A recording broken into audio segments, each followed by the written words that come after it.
안녕하세요, 몸자입니다. 이 얘기를 한 번쯤은 들어보셨을 것 같은데 지금이 단군 1에 가장 돈 벌기 좋은 시대다 이런 말 있잖아요. 공감은 좀 하십니까? 대부분의 사람들은 뭐 인터넷 때문이지, SNS가 있으니까, 뭐 집에서도 일할 수 있으니까, 투자할 곳이 많으니까, AI가 많이 발달했으니까 뭐 이렇게 막연하게 생각을 하는 경우가 많이 있는데 사실 이 대답은 절반만 맞는 말이에요. 실제로 과거에 비해서 진입장벽이 많이 낮아진 건 맞거든요. 뭐 유튜브도 있고 인스타그램도 있고 뭐 이런 온라인 쇼핑몰도 쉽게 만들 수 있으니까. 근데 이제 그게 전부가 아니라는 거죠. 만약에 그게 다라면은 이제 뭐 전부 다 단군 1에 돈 제일 쉽게 벌어야 되는 거죠. 똑같은 도구를 가지고도 어떤 사람은 대박을 터뜨리고 어떤 사람은 몇 년을 해도 이제 용돈벌이도 잘 안 되고 뭐 그렇게 돼 있습니다, 사실. 오늘 제가 말씀드리려고 하는 거는 이 말의 진짜 의미예요. 이 영상을 끝까지 보시면 이 게임의 규칙을 완전히 이해하시게 될 거예요. 결론부터 말씀을 드리면 지금이 돈 벌기 가장 쉬운 시대인 이유는 역사상 처음으로 개인이 타인의 시간을 압도적으로 많이 그리고 저렴하게 가지고 올 수 있는 시대이기 때문입니다. 그러니까 돈을 벌기 위한 싸움 이전에 보이지 않는 그 시간 쟁탈전이 벌어지고 있다. 이거를 이제 아는 게 이제 시작입니다. 진짜 돈 잘 버는 사람들은 이미 알고 있어요. 돈을 벌기 전에 먼저 내 잠재 고객의 시간을 내가 가지고 와야 된다는 걸 알고 있단 말이죠. 그러니까 이 시간 확보 비용의 혁명이라는 거죠. 이 단군 1에 가장 돈 벌기 쉬운 이 시기라는 거는 잠재 고객의 시간을 내가 가지고 올 수 있다. 즉 내가 생산한 컨텐츠를 통해서 잠재 고객의 시간을 확보한다. 내가 생산한 컨텐츠에 머무른다. 이렇게 만드는 이 양은 늘려가는 그 비용이 역사상 가장 저렴해졌다, 이런 뜻이 되는 겁니다. 패러다임을 바꿔놨다고 할 수 있죠. 긴가민가 하신 분들은 바로 뒤에 사례로 말씀을 다시 드릴 건데, 마케팅의 본질은 잠재 고객의 지갑을 향해서 가는 게 아니고 잠재 고객의 시간을 향해서 먼저 출발한다는 거거든요. 대부분 사람들은 어떻게 고객의 지갑을 열까에서 시작을 하는데, 요즘에 돈 버는 사람들은 전혀 다른 곳에서 시작한다 이거죠. 어떻게 저 사람의 시간을 내가 가져올까? 여기서 이제 시작한다는 거예요. 자, 상상을 한번 해봅시다. 조선시대에 제일 물건을 잘 파는 개인 사업자가 있었다고 합시다. 그 사람이 하루 동안에 자기 상품을 알릴 수 있는 고객이 몇 명이었을까요? 장터에서 이제 목이 터져라고 외쳐도 고작 수백 명. 그것도 이제 그 자리에 있는 사람들한테만 가능했겠죠. 이 상인의 목청에서 나오는 이야기, 소리치는 거, 이런 게 이제 컨텐츠가 돼가지고 마케팅에 활용이 된 거고, 그 컨텐츠를 듣고 상인의 어떤 모습을 보고 공감이 되고 구매 욕구가 올라온 사람들이 고객이 된 거고. 근데 이제 산업화가 되면서 이제 신문지나 전단지 이런 이제 지류 컨텐츠가 등장을 했고, 조금 있다가 테레비가 등장을 했죠. TV가 등장을 했죠. 그러니까 TV가 등장하면서 이제 집에 있는 사람들의 시간도 뺏을 수가 있게 된 거예요. 조선시대보다는 더 많은 사람한테 닿을 수가 있게 됐긴 하는데, 방송국이나 신문사를 거치지 않으면은 내 컨텐츠를 알릴 수가 없는 건 마찬가지였어요. 비용이 많이 들어가는 거죠. 여전히 내 컨텐츠를 많은 사람들한테 닿게 하려면은 비용이 많이 들어가는 상황이었다. 일반적인 개인은 시도하기가 여전히 어려운 상황이었죠. 근데 지금은 어떻냐? 우리 가지고 있는 이 스마트폰 있잖아요. 이 스마트폰 하나로 조선의 왕도 평생 만날 수 없었던 이제 수백만 명의 시간을 이론적으로는 하루 이틀 만에도 확보하는 게 가능을 해줬죠. 다른 사람의 시간을 확보하는 비용이 역사상 처음으로 0에 수렴하게 된 거예요. 그래서 단군 1에 가장 돈 벌기 쉽다라고 얘기를 하는 거예요. 자,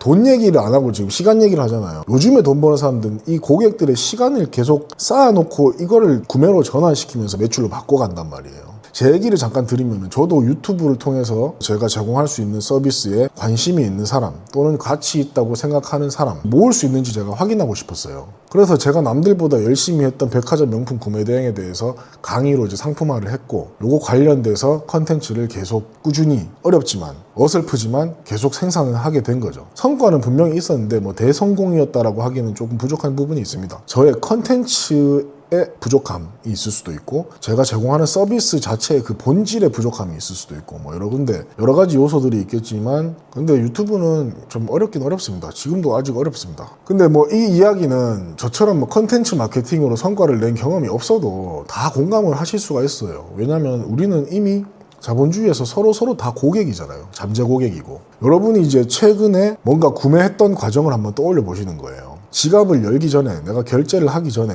반드시 어떤 컨텐츠에 머물렀을 거라는 거죠. 반드시 어떤 컨텐츠가 내 시간을 가져갔다는 거죠. 내가 구매하겠다고 결정을 하기 직전까지. 처음에는 공감을 통해서 그 컨텐츠에 이끌렸고, 그 다음에 그 내용을 가지고 머물렀고, 그 내용을 보다 보니까 구매 욕구가 생겨났고, 이게 전환이 되면서 지갑이 열린 거거든요. 그게 뭐 인스타그램 게시물이었을 수도 있고 뭐 카카오에 뜬 광고였을 수도 있고 유튜브 영상에 있던 어떤 링크였을 수도 있고 블로그 보다가 본 어떤 링크였을 수도 있고 뭐 여러 가지죠. 결론은 우리가 먼저 시간을 먼저 투입한다는 거예요. 돈을 지불하기 전에. 당초에 내가 이 컨텐츠를 만나기 전에 구매 욕구가 0이었든 100이었든 상관없이 우리는 시간을 먼저 지불하고 그 다음에 돈을 지불한다. 이거를 아는 사람들은 어떻게 내가 생산한 컨텐츠에서 머무는 사람들이 이탈하지 않고 그런 잠재 고객들로 계속 잡아둘 수 있을까, 이걸 고민한다는 거죠. 그래서 그 잠재 고객의 시간의 질과 양이 쌓이기만 하면 구매로 전환시키는 거는 크게 어렵진 않다, 이런 걸 알고 있는 거예요. 뭐 자세히 들어가면은 뭐 여러 가지 요소들이 많이 있겠죠. 근데 요건 차차 제가 이제 한 영상으로 다 담기는 어려워서 차차 설명을 드릴 거고, 그래서 우리가 당군 일에 제일 돈 벌기가 쉽다고 하는데 내가 지금 이게 공감이 되든 안 되든 요런 포인트를 내 경제 활동에 좀 적용을 시켜 나가보겠다 하면 뭘 해야 되냐면은 두 가지를 이제 기억을 하시면 돼요. 첫 번째는 우리가 컨텐츠 소비의 관점을 바꿔야 됩니다. 이제부터 인스타든 뭐 유튜브든 이거 볼 때 와 재밌다, 아 노잼이다, 얘는 뭐 이런 걸 갖다가 올리냐, 와 이건 꿀잼이다, 이렇게만 하고 넘기지 마시고, 아 나는 왜 이 쇼츠를 2번을 보고 있지, 왜 나는 이 릴스를 내 친구한테 공유를 해줬지, 그리고 왜 이 유튜브에 지금 5분이 넘는 시간 동안 머물고 있었지, 그리고 나는 왜 이 블로그 글을 2번, 3번 읽고 있는 거지, 이런 것들을 좀 고민을 해보는 거예요. 그러니까 소비자에서 생산자로 가는 그 중간 단계에 분석자가 먼저 돼보는 겁니다. 그 다음에 이제 두 번째로 이제 생산자로서 첫 발을 좀 내딛어 보는 거다. 우리 이 스마트폰이 역사상 가장 강력한 시간 확보 도구란 말이에요. 남의 시간을 확보하는 가장 강력한 도구라는 거예요, 지금.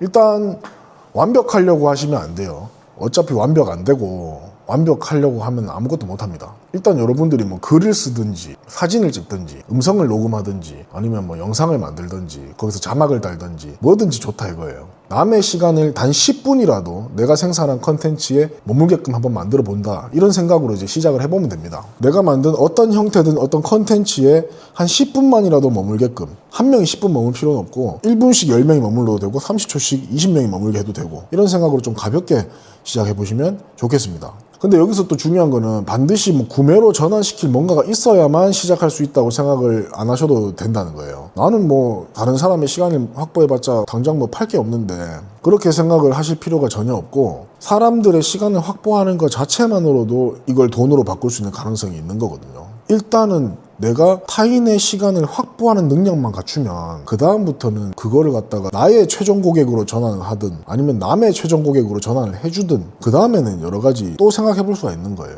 비유를 하자면 뭐 매출도 일으키기 전에 뭐 개인 사업자가 낫냐 법인 사업자가 낫냐, 개인으로 하면은 세금 많이 내는 거 아니냐, 뭐 이런 거는 이런 거 고민하는 거랑 똑같다고 보거든요. 돈이 안 벌어지는 게 문제지, 돈이 벌어지기만 하면은 그 다음에 절세를 하고 뭐 어떻게 방법은 그 다음에 고민해도 늦지 않다는 거예요. 그러니까 일단은 시간을 확보하는 연습을 많이 하고, 그러다 보면은 내가 이거 내가 잘하는 거였네, 난 이런 부분에 내가 잘했네, 이렇게 생각하는 포인트가 있을 수도 있는 거고, 또 다른 가능성들은 계속 생기는 거예요. 연습해 나가는 것 자체가 가치가 있다 이거죠. 다른 사람이 인생을 투입시켜서 머물게 하는 그 능력이 굉장히 크리티컬한 능력이고, 그걸 위한 여러 가지 툴이 있는 게 SNS이고 AI 기술이고 그런 것들이죠.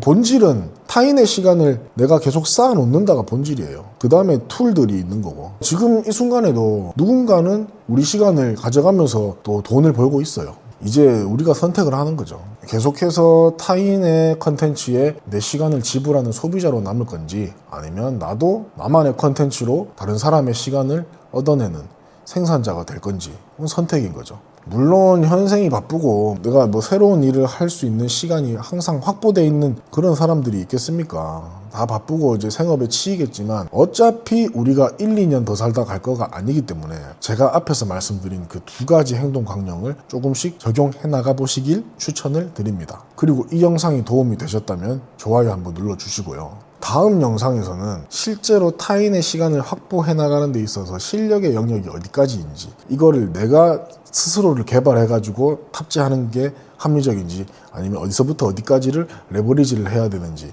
이런 부분에 대해서 같이 한번 생각을 해보도록 하겠습니다. 구독하고 알림 설정해 두시면 놓치시지 않을 거예요. 지금의 이제 마케팅에 관련돼서 저는 전문가는 아니지만 비전문가 중에서 조금 더 생각을 해보고 조금 더 실전 경험이 있는 사람으로서 좀 더 깊이 있게 탐구를 해보고 싶다. 저를 통해서 그러신 분들은 고정 댓글에 링크를 참고해 주시기 바랍니다. 다음 영상에서 인사드리겠습니다. 몸자였습니다.